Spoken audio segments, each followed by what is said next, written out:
नमस्कार मंडळी, श्री स्वामी समर्थ. मी स्वामींच्या चरणी प्रार्थना करते की तुमचा दिवस चांगला जाऊ. चला तर मग आपण व्हिडिओला सुरुवात करूया. बघा, जेव्हा आपल्या आयुष्यात कठीण काळ येतो तेव्हा आपण सहज म्हणतो देव आपली परीक्षा घेत आहे. पण खरंच का स्वामी आपली परीक्षा घेत आहेत का? हे कसं ओळखायचं? बघा, आज मी तुम्हाला असे 3 संकेत सांगणार आहे जे आपल्याला सांगतात की स्वामी महाराज आपली परीक्षा घेत आहेत. प्रत्येकाची परीक्षा ही वेगवेगळ्या परिस्थितीमधून घेत असतात. कधी सुखामध्ये, कधी दुःखामध्ये, तर कधी अनपेक्षित संकटामध्ये. जर तुम्ही प्रत्येक परिस्थितीत स्वामीवरचा तुमचा विश्वास अढळ ठेवलात तर समजून जा तुम्ही स्वामींच्या परीक्षेत उत्तीर्ण झालात. पण जर अशा स्थितीत मन थोडं जरी डगमगलं तर स्वामीवरील श्रद्धा कमी झाली किंवा विश्वास उडून गेला तर लक्षात ठेवा स्वामींच्या परीक्षेत तुम्ही हे अपयशी ठरला आहात. बघा, आजच्या व्हिडिओमध्ये मी तुम्हाला असेच काही स्पष्ट संकेत सांगणार आहेत की जेव्हा स्वामी आपली परीक्षा घेतात तेव्हा आपल्या आयुष्यात नेमकं काय घडतं किंवा काय घडू लागतं. बघा, स्वामी भक्तांनो, एक गोष्ट लक्षात ठेवा, प्रत्येकाची परीक्षा घेत आहेत ते फक्त त्याच भक्तांची परीक्षा घेतात ज्यांच्यावर त्यांचा पूर्ण विश्वास असतो. स्वामी पाहत असतात की हा भक्त भक्तीच्या मार्गावर किती काळ ठाम राहतो, कितीही कठीण प्रसंग आला तरी तो श्रद्धा ठेवतो की नाही हे आपण आजच्या व्हिडिओमध्ये पाहणार आहोत. फक्त एक छोटीशी विनंती आहे की वेळात वेळ काढून या व्हिडिओच्या माध्यमातून स्वामी भक्तांच्या समस्या सोडवण्याचा मी प्रामाणिक प्रयत्न करत आहे. म्हणून जर तुम्हाला हा व्हिडिओ उपयोगी वाटत असेल तर कृपया व्हिडिओला एक लाईक करा आणि कमेंटमध्ये श्री स्वामी समर्थ, जय जय स्वामी समर्थ लिहायला विसरू नका. आणि हा व्हिडिओ कसा वाटला तेही मला सांगा. बघा, स्वामी आई सर्व भक्तांना सुखात, आनंदात आणि ऐश्वर्यात ठेवत असतात. प्रत्येक भक्ताचं प्रत्येक संकटातून ते रक्षणही करत असतात. तर बघा, असे 3 कोणते संकेत आहेत जे आपल्याला सांगतात की स्वामी आपली परीक्षा घेत आहेत? बघा, पहिला संकेत असा आहे की आपल्या आयुष्यातील दुःख जेव्हा शिगेला जाऊन पोहोचतं तेव्हा महाराज एखाद्या भक्तांची परीक्षा घेतात. तेव्हा काय होतं तर त्या व्यक्तीच्या आयुष्यातील दुःख हळूहळू वाढत वाढत शिगेला जाऊन पोहोचतं. असं वाटू लागतं की आयुष्यातले सगळेच दरवाजे बंद झाले आहेत. कुठे जावं, काय करावं, कोणाकडे मदत मागावी हेच काही कळत नाही. आपण शक्य सगळे प्रयत्न करून पाहतो, पण मेहनत करतो, धडपड करतो, पण तरी सुद्धा आपल्या हाती काहीच लागत नाही. फक्त अपयश येतं आणि निराश होतं. मन पूर्णपणे हताश होऊन जातं आणि मनात एकच प्रश्न उभा राहतो, आता पुढे करायचं काय? जर तुमच्या आयुष्यातही असंच काही घडत असेल, जर प्रत्येक प्रयत्नानंतरही तुम्हाला केवळ निराशाच जर हाती पडत असेल तर भक्तांनो, लक्षात घ्या, स्वामी तुमची परीक्षा घेत आहेत. ती यासाठी कारण ज्याप्रमाणे हिरा चमकण्यासाठी त्याला तासलेच जाते किंवा सोनं शुद्ध होण्यासाठी त्याला आगीचा प्रखर तापातून जावंच लागतं, अगदी त्याचप्रमाणे जर तुमच्या आयुष्यातही सतत अडचणी येत असतील, एकामागोमाग एक संकटे येत असतील, पण तरीही तुम्ही जर प्रत्येक कठीण परिस्थितीला सामोरे जात प्रत्येक आव्हान स्वीकारत हार न मानता पुढे चालत राहिलात तर विश्वास ठेवा, एक दिवस यश हे नक्कीच तुमच्यापर्यंत येईल.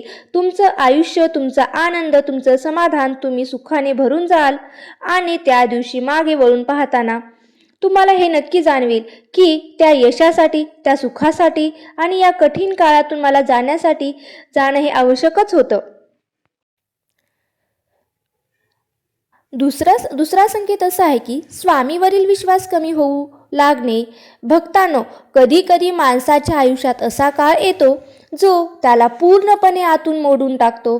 समस्याचा भार इतका वाढतो की मन सहनशक्तीच्या पलीकडे जातं. अशा वेळी देवावरचा विश्वास कमी होऊ लागतो. मनात प्रश्न निर्माण होतात, देव आहे तरी का? माझ्या आयुष्यात असंच का घडतं? अनेक लोक तर देवाचं नावही घेत नाहीत, मग ते का सुखी आहेत? ते नास्तिक असून सुद्धा ते सुखी आहेत, कारण मी एवढी देवाची पूजा करून माझ्याच आयुष्यात का दुःख? ते नास्तिक बनतात कारण ती परिस्थिती सहन करू शकत नाहीत आणि त्यांना हेही उमगत नाही की ती आपल्याच आयुष्यात असं होत आहे. पण मंडळी, हे लक्षात ठेवा, हाही एक मोठा संकेत असतो की स्वामी आपली जेव्हा परीक्षा घेत आहेत ना, बघा, कितीही कठीण परीक्षा असली, खूपच थोडे लोक त्यात उत्तीर्ण होतात. अनेक जण या परिस्थितीत अपयशी ठरतात. काही जण चुकीच्या मार्गावर जातात आणि हळूहळू वाईट मार्गाला लागतात. पण जो या परीक्षेत पास होतो तो माणूस स्वतःवर आणि स्वामीवरचा विश्वास मात्र कधीच कमी होऊ देत नाही. कितीही वाईट परिस्थिती आली, कितीही वाईट संकट आलं, ते सामोरे जातात, धैर्याने त्या परिस्थितीचा सामना करतात व ते मनाला शांत ठेवण्याचा हा प्रयत्न करत असतात. ते मात्र संयम तोडत नाहीत आणि मनात एकच भाव ठेवतो, स्वामी जे करतील ते माझ्या भल्यासाठीच करतील.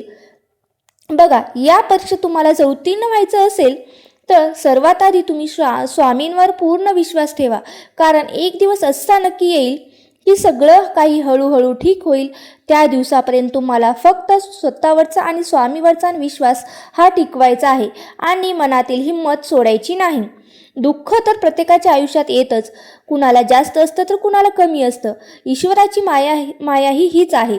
ऊन असतं तर कुठे सावली असतं, कुठे उजेड असतं तर कुठे अंधार असतो. आयुष्यात दुःख हे येतं. जेव्हा अडचणी आणि समस्या उभ्या राहतात ना, तेव्हा माणसाला कळतं सुखाची खरी किंमत काय. बघा, भुकेल्याला अन्नाचं मोल कळतं. अन्न किती गरजेचं आहे, हे अन्न किती महत्त्वाचं आहे आणि अन्न किती अनमोल आहे हे तोच अनुभवतो. ज्याच्या डोक्यावर छप्पर नाही तोच घराचं मोल खऱ्या अर्थाने जाणतो. अगदी त्याचप्रमाणे जेव्हा तुमच्या आयुष्यात दुःख येतं तेव्हाच तुम्हाला सुखाची खरी किंमत आणि सुखाचा खरा अनुभव मनापासून समजतो. तसं पाहिलं तर या जगात असा एकही माणूस नाही ज्याच्या आयुष्यात कधीच दुःख आलं नाही किंवा तो कधीच दुःखी झाला नाही. प्रत्येकाच्या आयुष्यात हे दुःख असतंच आणि दुःख हे आलेलंच असतं. सुख आणि दुःख दोन्ही आपल्या आयुष्याचा अविभाज्य भाग आहेत. तिसरा संकेत म्हणजे दारात सतत भिक्षू, भिकारी किंवा एखादा प्राणी येणे. आता तुम्ही म्हणाल ही कसली परीक्षा आहे? तर भक्तांनो, जेव्हा स्वामी आपली परीक्षा घेत असतात तेव्हा आपल्या आयुष्यात असे प्रसंग आपोआप येतात जे आपल्या मनाची खरी परीक्षा पाहतात. बघा, असे अनेकदा घडतं की तुम्ही जेवण करत असतात आणि नेमकं त्याच क्षणी कोणी भुकेला माणूस तुमच्या दारात येऊन अन्न मागतो. कधी तुमच्या दारात गाय उभी राहते, तर कधी कुत्रा, तर कधी एखादी मांजर येते. बघा, त्यावेळी पाहिलं जातं तर तुमचं मन तुमची दानदनत म्हणजे तुमची ताटातील एक भाकर, एक घास त्यांना खायला देता की नाही हे सुद्धा पाहिलं जातं. तर अशा वेळी जर तुम्ही तुमच्या तोंडचा घास दुसऱ्याला दिलात तर ते दान खूप मोठं असतं, श्रेष्ठ असतं आणि अत्यंत पुण्याचं ते दान मानलं जातं. मंडळी, स्वामी अशा प्रकारे आपली ही वारंवार परीक्षा घेत असतात. तर आपल्याला अनेक गरजू लोकांसमोर उभं करतात. त्या क्षणी जर तुमच्या मनात त्यांच्याविषयी दया, करुणा आणि आपुलकी जागृत झाली तर समजा तुम्ही स्वामींच्या या परीक्षेत उत्तीर्ण झाला आहात. अनेक कथांमध्ये आपण ऐकलं आहे की स्वामी स्वतः कधी गरजू माणसाच्या किंवा कधी एखाद्याच्या गरजूच्या व्यक्ती परीक्षा घ्यायला येतात. म्हणून मित्रांनो, अशा प्रत्येक प्रसंगी तुम्ही त्या गरजू व्यक्तींची, त्या मुक्या प्राण्यांची मनापासून मदत करा. असं केल्याने स्वामी तुमच्यावर प्रसन्न होतात आणि त्यांची कृपा सदैव तुमच्यावर टिकून राहते. आजचा हा व्हिडिओ तुम्हाला कसा वाटला कमेंटमध्ये सांगायला मला विसरू नका आणि आवडला असेल तर एक नक्की लाईक करा. अशाच माहितीपूर्ण व्हिडिओसाठी आपल्या या यूट्यूब चॅनलला नक्की सबस्क्राईब करून ठेवा, जेणेकरून तुम्हाला नवनवीन व्हिडिओ पाहता येतील. श्री स्वामी समर्थ. जय जय स्वामी समर्थ.